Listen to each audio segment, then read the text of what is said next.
5, 4, 3, 2, 1, 0, ignition, liftoff. You're listening to Relentless.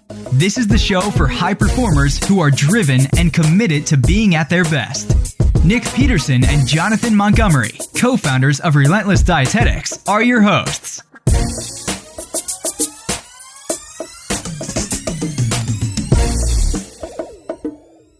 Welcome to the Relentless Podcast. I'm Nick Peterson, hanging out again today with Jonathan Montgomery. What is up? And the Dr. Trevor Cashy. Hello. And again, we're here today to discuss getting a little bit better every day and being relentless in the pursuit to do so. So we're talking about one of the most important things that I think we've discovered to be massively impactful, have a huge positive impact or a negative impact if you let it, and that is your environment. I think we truly believe that environment is everything. Man, that is 100% true. You know, you have to protect your house. You have to build your tribe. It's going to be extremely difficult for you to do anything positive in your life if you're surrounded by a bunch of negativity. Even though most people, like I talk to a lot of people, intellectually, they accept this. They understand that, yes, I need to up-level my environment. I need to do great things. But they don't. And in large part, it's because everything your brain has accepted socially, your social groups, your friends, even your family, if you are successful, you may have to leave that behind. And that's scary. And so the solution is to be your own cheering section for a while, which we'll talk about, or up-level your environment and be around the people that are going to help build you up.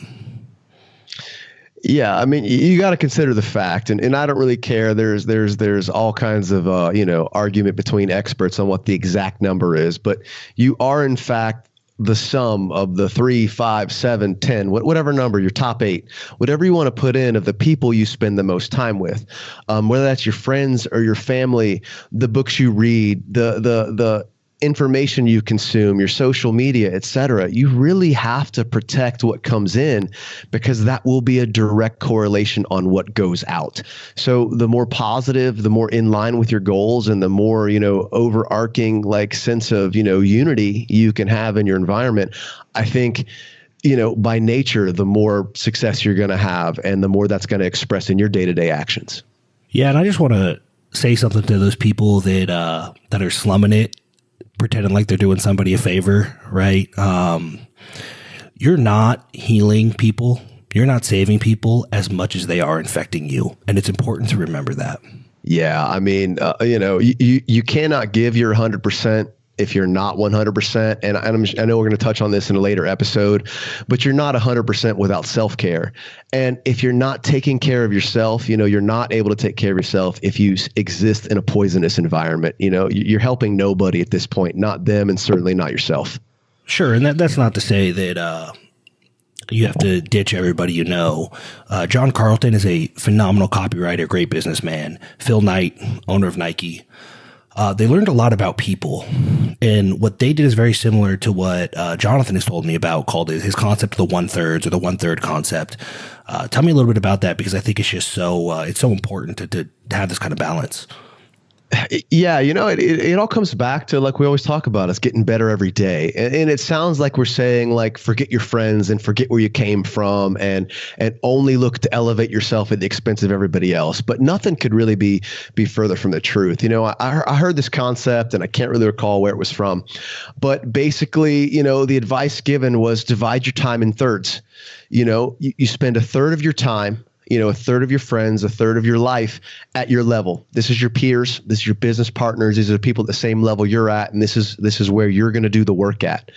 You also want to spend an additional third of your time around people that are above you, your mentors, people you can learn from, people who have walked the walk and been there and done that. You follow their guide. You look at the sequence they took to get from where you're at to where they are. But you also want to spend a third of your time at people at a level below you. This is where you give back. This is where you stay humble. This is where you teach. This is where you solidify your practice by helping others get to your level. And by looking at your life that way, you really find a way to build an environment that whether you're staying at your level, whether you're going above your level, or where you're dipping below your level, it's all congruent with your goals to get better.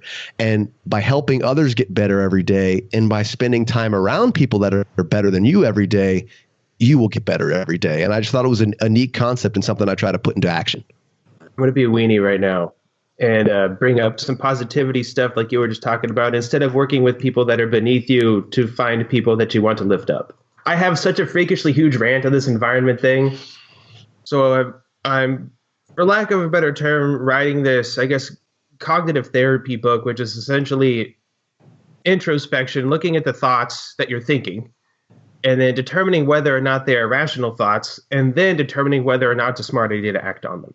And this is pioneered, or at least made popular, by Dr. Judith Beck, who her father actually pioneered the process. In any case, this neither here nor there right now. There's a film. It is a film, not a movie, because I like it a lot. That's how I differentiate. If I like a movie a lot, I call it a film. In any case, in 2006, there's this movie called The Departed. I think a lot of people have seen it. It's like this really nasty, gritty, organized crime, dirty cop style movie. Everybody dies at the end. In any case, it had a really profound impact on me. So even though the story was about organized crime, it had a lot of few gems in the context of like perspective on life. And there's this character called Frank Costello. And Frank says, I don't want to be a product of my environment. I want the environment to be a product of me. And that is something that stuck with me since I have seen that movie. And then you want to be able to ask yourself the question, are you a product of your environment, or is your environment a product of you? And do you want to be a victim of your environment or not? Right? And there are obviously situations where some things have a bigger impact than others. You can't control it all. But really, I think the question can be broken down into a few parts. And one is that you cannot let your environment affect you at all. Two, you can change the environment you're in to stack the deck in your favor. Or three, you can swap environments entirely. So to put this even more succinctly, are you looking for reasons that you can't do something, or looking for reasons that you can? And I've got a lot more ranting beyond that, but I think like as far as environment is concerned, that's how I end up looking at it. Because you can steamroll and ignore everyone else, or you can not ignore people and try and be a little bit of a chameleon and change your habits in a way that are less juxtaposing from the others around you. Or you can just not hang out with the same people anymore, or in the same places. And each of those options has their pros and cons. But I wanted to lay that out because I think it's pertinent to our current conversation. If you're ready to get the body you desire without depriving yourself of the foods you enjoy, download your free diet playbook now at www.relentlesspodcast.com. I think the concept of, are you looking for like an excuse to not get better, is going to resonate. And I think that is a on our inner circle calls and our private calls with our members, I think that's kind of a recurring theme is people will use their environment a lot as a reason why they can't do something. You know, their mom this, or their dad that, or their friends this, or the whole CrossFit gym thinks I'm goofy for doing this, so I don't want to live my dream. That's super interesting. I would say that I've seen personally the biggest success with an environment swap altogether. When we add people to the RD environment, the Relentless Dietetic environment, there's a huge shift in the way they think. Jonathan, would you say that's true? Yeah, I mean, I think it's just exposure. You find that you're not the only person that wants to get better. You have a community of people that want to get better and that are supportive of your decision to do so. You know, I think what people find when they start making changes is they get exposed to one of the negative aspects of human nature. And that's the fact that it's far easier to bring others down than it is to elevate yourself. You know, I mean, really, let's be honest, who doesn't want the prize without all the work? You know, so when you start making changes and doing different stuff and you start getting pushback from friends and family and acquaintances, you know, a lot of that's just human nature. And it's not necessarily because your friends hate you or they want to see you fail, although misery does love company. But anytime somebody rocks the boat and starts making improvements, it kind of forces others to question their own situation, their own failures, their own struggles, and their own lack of change. And it really can kind of come out in some nasty ways. And the great thing about our community and the great thing about our environment is that we protect it. We engineer it. We work with people that are on the same page, and we're not going to let negativity permeate. We're going to do everything we can to get that positive environment going, because we want to share some of the same successes we found with others and lift them up to where we've been. And I think community is a big part of that. And if you can't find it in your local town, we can help you find it online through the internet. Absolutely. And speaking of community, I'm just going to throw this out there. Trevor, Jonathan, and myself, we have all been impacted by the same community, right? We all kind of left whatever we were doing and spent some time in Vero Beach, Florida. Jonathan, do you want to expand on because I know there's been a shift in mindset and happiness just because of the people we've been surrounded with or surrounded by. So I just wanted to point out that I've seen a shift in both you and Trevor, just as a byproduct of a new community and a positive community and a growth mindset community. Yeah.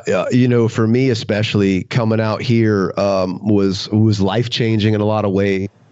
I have a background in the fire service, which is a high stress environment.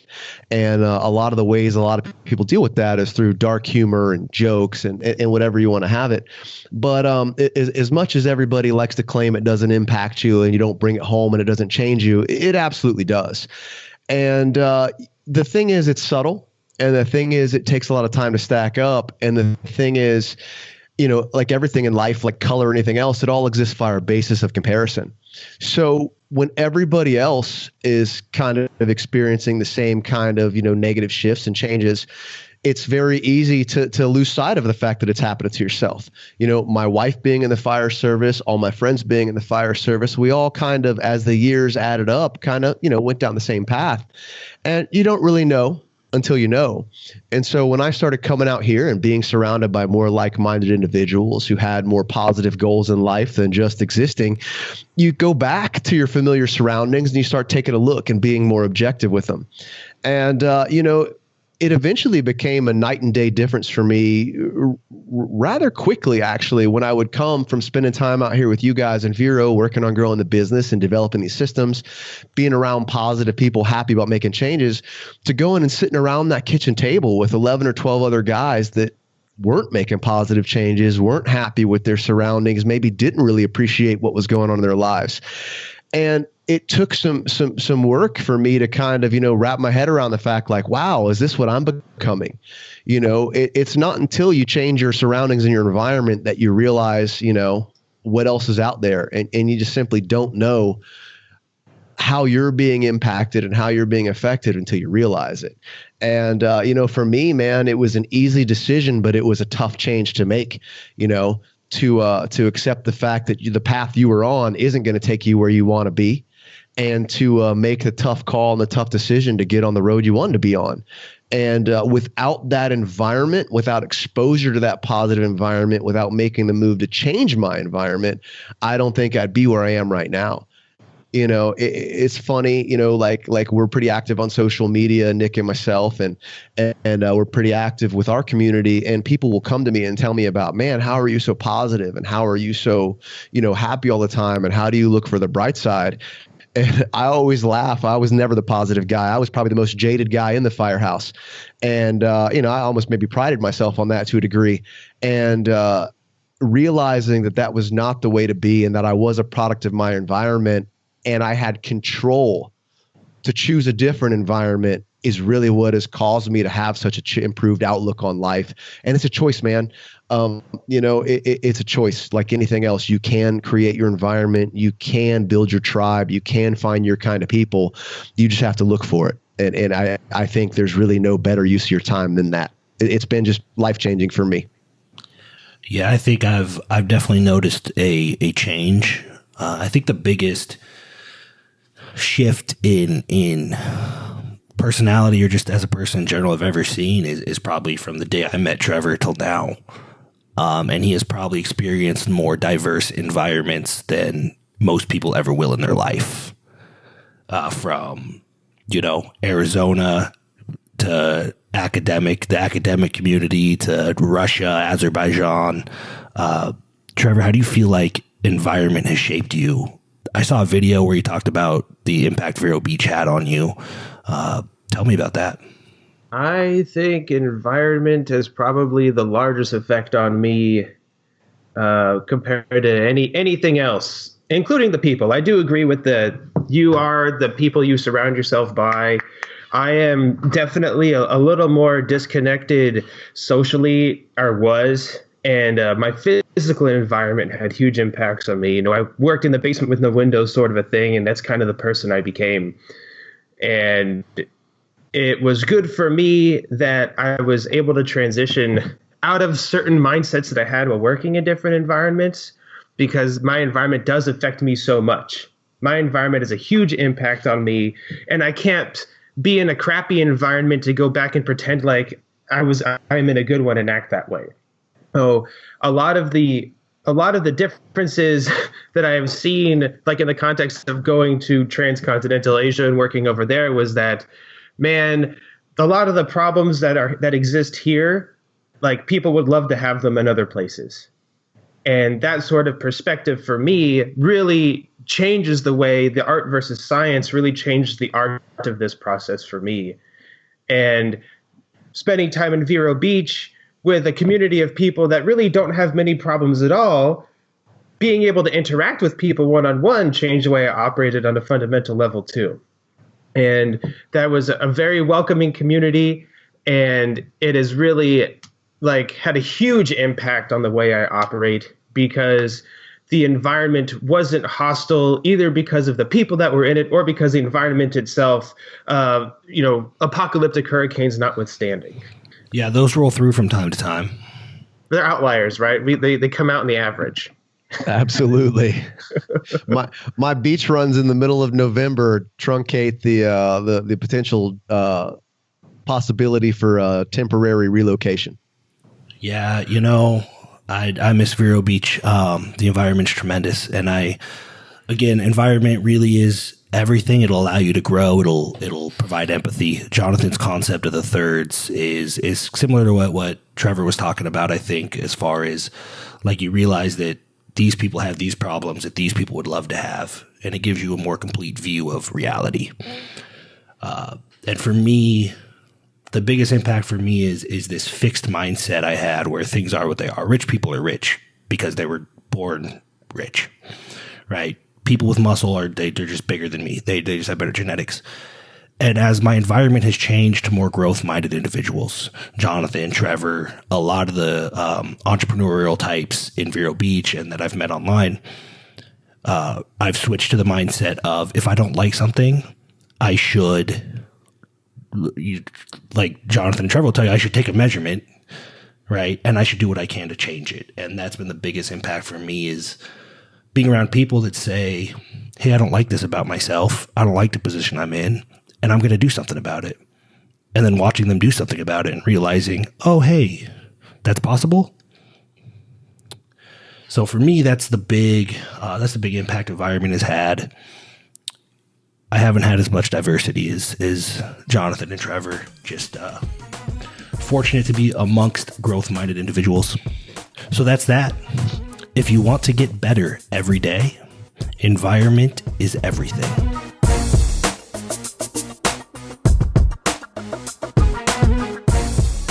You've been listening to the Relentless Podcast. Now, if you've enjoyed this episode and you want to keep getting a little bit better every day, do us a favor, head over to iTunes, subscribe, leave us an honest review, and be sure not to miss the next one.